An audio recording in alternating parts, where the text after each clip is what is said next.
제가 현재 주목하고 있는 종목이 두 개 있는데 바로 LG전자와 삼성바이오로직스입니다. 오늘은 LG전자 이야기를 해보려고 합니다.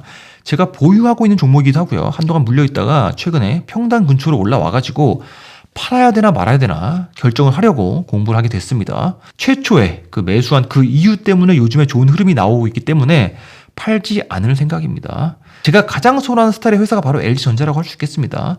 탄탄한 전통 사업을 갖고 있고 성장성 높은 미래 사업에 과감하게 투자를 해가지고 성과가 가시화되고 있는 회사로서 한국형 우량주라고 볼 수가 있겠습니다. 이런 우량한 회사들이 더 있죠. 제일제당 같은 경우도 식품 국내 1위면서도 미래 먹거리인 바이오 산업이나 소재 산업 등에 투자를 해가지고 성과가 나오고 있고요.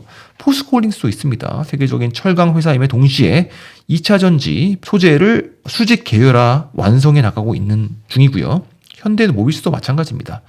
내연 기관차 AS와 부품에 이어서 전기차용 정동화 부품이나 모듈 같은 성장성 높은 사업을 키워나가고 있죠.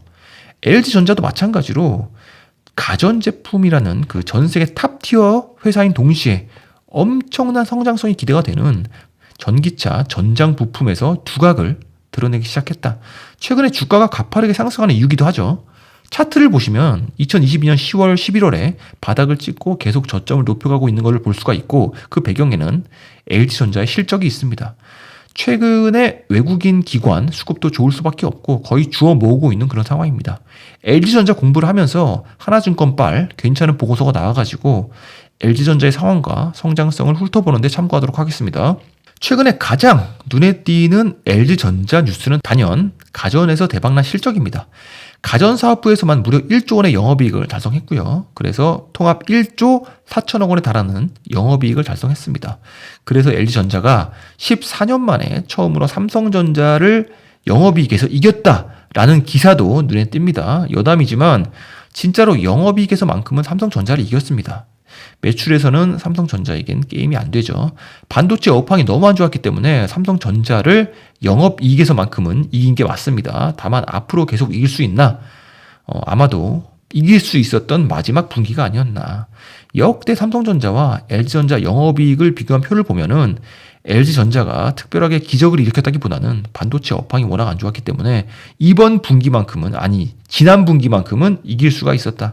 반도체 업황이 살아나면은 삼성전자는 사실 넘사벽이죠. 영업이익이 거의 10조 원 어라운드이고 10조 원 넘는 경우도 많기 때문에 분기당 영업이익이 말이죠. 근처에도 갈 수가 없습니다. 이번에 2023년 1분기에는 영업이익 6천억 원을 넘긴 회사들은 다 삼성전자를 이겼죠.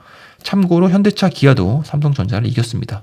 현대차가 3.5조로 대한민국 영업이익 1위를 찍었고 지난 분기만큼은 삼성전자를 추월했다. 구조적으로 삼성전자를 능가했다면 지금 주가 자체가 말이 안 되겠죠. 어쨌든 LG전자는 글로벌 가전시장에서 중국 기업 하이어를 제외하고 나면은 월풀을 제치고 매출 세계 1위를 달성을 했고 프리미엄 가전시장에서 입지가 더욱 견고해졌다. 전통산업의 활약으로 주가의 하방이 단단해졌다라고 생각을 합니다. 그러나 실적 전망을 보면은 이번 분기, 즉 2023년 2분기야말로 너무나 중요하다. 왜냐면은 LG전자의 성장 재료이자 주가를 부양해줄 전기차용 전장산업 부서인 VS 사업부에서 이번 분기, 즉 23년 2분기에 매출 컨센이 2조 6천억 원으로 잡혔고 역대 최고 매출을 갱신할 예정입니다. 그러니까 1분기 때는 전통산업인 가전으로 신기록을 세웠고 2분기 때는 성장산업인 VS 사업부가 기록을 세울 예정이기 때문에 주가가 부스팅이 안 될 이유가 없다. 사업성이 증명이 됐다라는 거죠. 보고서에 의하면 LG전자의 현재 PBR이 0.97배인데 이 수치는 VS 사업부의 가치가 전혀 반영되지 않은 밸류에이션이라고 합니다. LG전자 주주 입장에서 상당히 기대가 되는 부분이다. 전장의 성장성에 대해서 크게 세 분야로 나눠서 들여다보도록 하겠습니다. 자동차의 엔진에 해당하는 구동모터 파트와 인포테인먼트 파트, 그리고 헤드라이트 파트, 이렇게 세 분야로 구분을 해서 들여다보도록 하겠습니다. LG전자 VS 사업부 내에서 전기차 구동모터를 제조하는 자회사가 따로 있죠. 바로 마그나 이 파워트레인이라는 회사인데 한국의 LG전자와 캐나다의 마그나 인터내셔널이 합작해서 만든 조인트 벤처라고 할 수 있고요. 이 회사가 바로 애플카의 유력 위탁 생산 후보로 거론되고 있다 라는 루머의 주인공이죠. 어쨌든 마그나 이 파워트레인이 활약할 시장은 2차 전지와 마찬가지로 미국입니다. 미국은 아직 전기차 태동기이기 때문에 성장 여력이 가장 많이 남아있는 시장이죠.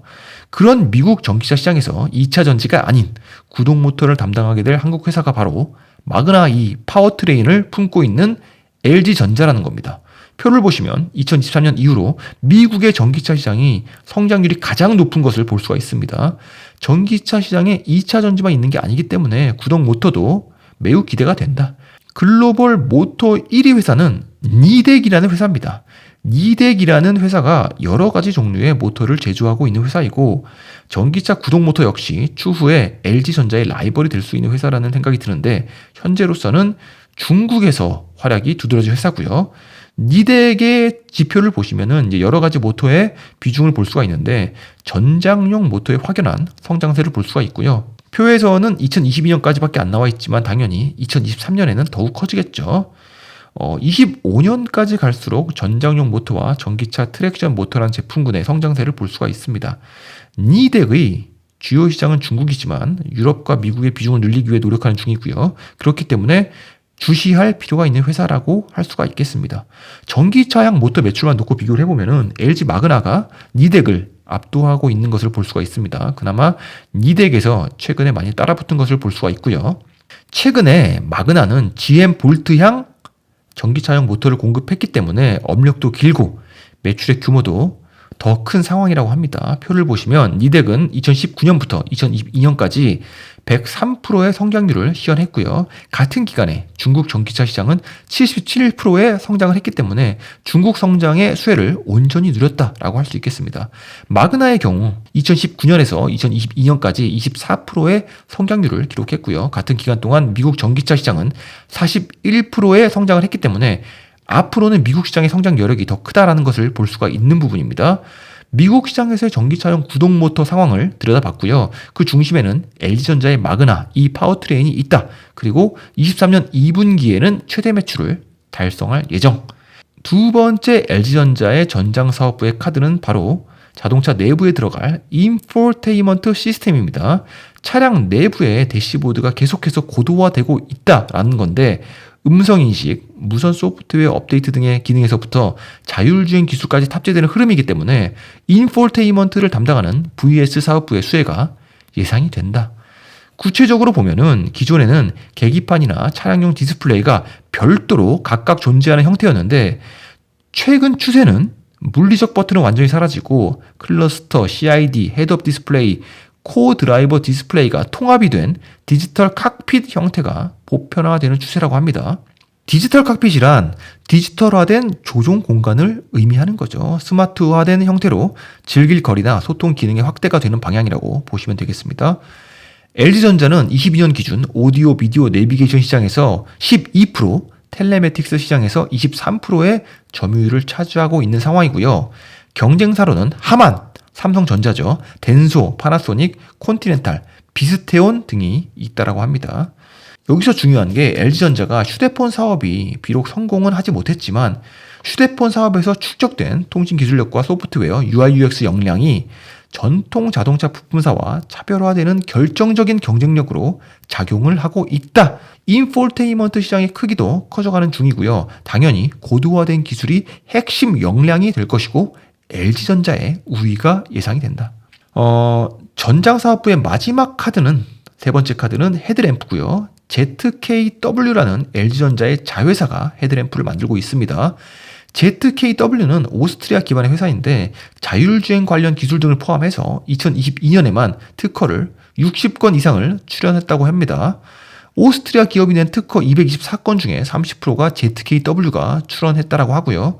인포테인먼트 기기가 2022년부터 첫 연간 흑자로 돌아서면서 ZKW도 가파르게 성장할 것으로 보고 있는데 22년 기준 LG전자 전장사업 관련 전체 수주 잔고 80조 원 가운데 ZKW는 약 15% 차지하고 있는 상황이고요. 가파르게 비중이 올라가고 있는 추세라고 합니다.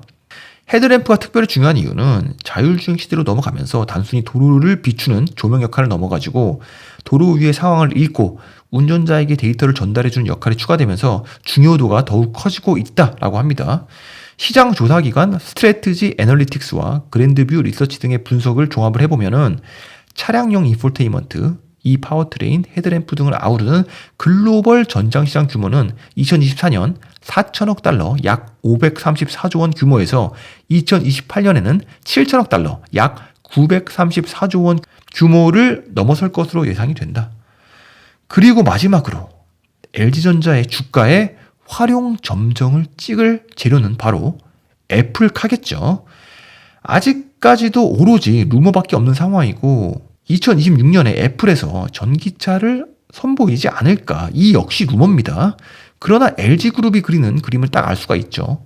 애플카에만 국한이 되는 것이 아니라 전기차와 자율주행 시대는 이미 도래를 하고 있기 때문에 2차 전지에서부터 구동 모터, 헤드램프, 인포테인먼트, 디스플레이까지 모든 부품을 전방위적으로 LG그룹에서 담당을 하겠다라는 그림인 거죠. 그리고 만약 애플에서 전기차를 진짜로 만든다고 한다면은 이미 애플 아이폰의 벤더이기도 한 LG 이노텍이 있기 때문에 LG그룹과 협업하는 데 있어서 효율성 측면에서 타 기업보다 우위에 있지 않을까라는 희망 회로를 돌려봅니다. 이상이고요. 오늘도 도움이 되셨다면 구독과 좋아요 부탁드립니다. 감사합니다.